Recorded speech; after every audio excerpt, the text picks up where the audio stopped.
बिस्मिल्लाहिर्रहमानिर्रहीम। अस्सलाम वालेकुम नाज़रीन। गर्मियों में चेहरे की रंगत गोरी करने का बेहतरीन आसान कुदरती टोटका। घर में मौजूद सब्जियों की मदद से आप अपने चेहरे का सांवला रंग निखारें।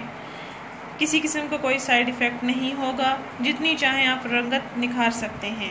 नाज़रीन, आप इस टोटके को वाइटनिंग क्रीम के तौर पर भी इस्तेमाल कर सकते हैं। गर्मियों में अक्सर लोग बाज़ारी मसनूई क्रीमों का इस्तेमाल तर्क कर देते हैं क्योंकि स्किन पर पसीना आ जाता है, तो क्रीम वगैरह का इस्तेमाल करना बहुत मुश्किल हो जाता है। नाज़रीन, आपको एक बेहतरीन इलाज बताने जा रहे हैं, कुदरती और ठंडा इलाज बताने जा रहे हैं, जिसके इस्तेमाल से आपके चेहरे पर से दाने, स्याह दाग, धब्बे, झुर्रियाँ, छाइयाँ बिल्कुल ख़त्म हो जाएंगी। आपकी स्किन क्लियर हो जाएगी और आपको किसी किस्म की कोई क्रीम इस्तेमाल करने की ज़रूरत नहीं पड़ेगी, ना ही आपको पार्लर से जाकर फेशियल या स्किन पॉलिश करवाने की ज़रूरत पड़ेगी। यहाँ तक कि आपको क्लिनजिंग की भी ज़रूरत नहीं पड़ेगी। आपके चेहरे के ब्लैक हेड्स, वाइट हेड्स सब कुछ साफ़ हो जाएगा और आपके चेहरे की स्किन एक गुलाबी ग्लो देगी। नाज़रीन, ये टोटका आप हर लड़के लड़की के साथ ज़रूर शेयर करें जो ब्यूटी क्रीम्स का सबसे ज़्यादा इस्तेमाल करते हैं। उनको ये इलाज ज़रूर शेयर करें। इंशाल्लाह उनको भी अच्छे रिज़ल्ट्स मिलेंगे, आपको भी अच्छे रिज़ल्ट्स मिलेंगे। ये आजमाया हुआ इलाज है।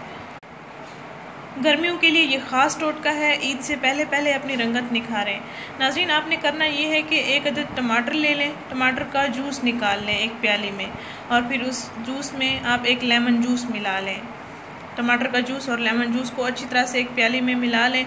फिर रुई की मदद से आप अपने चेहरे पर लगाएं, अपनी गर्दन पर लगाएं, अपने हाथों और पाँव पर भी लगाएं।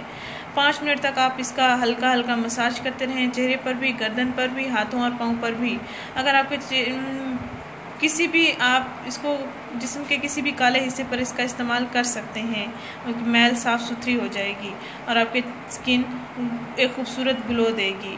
नाज़रीन, इस वीडियो को आप लाजमी शेयर करें, इस चैनल को ज़रूर सब्सक्राइब करें, रोज़ाना इस टोटके का इस्तेमाल करें। ईद तक आपके चेहरे की रंगत निखर जाएगी, हाथों और पाँव की रंगत भी निखर जाएगी। शुक्रिया, अल्लाह हाफिज़।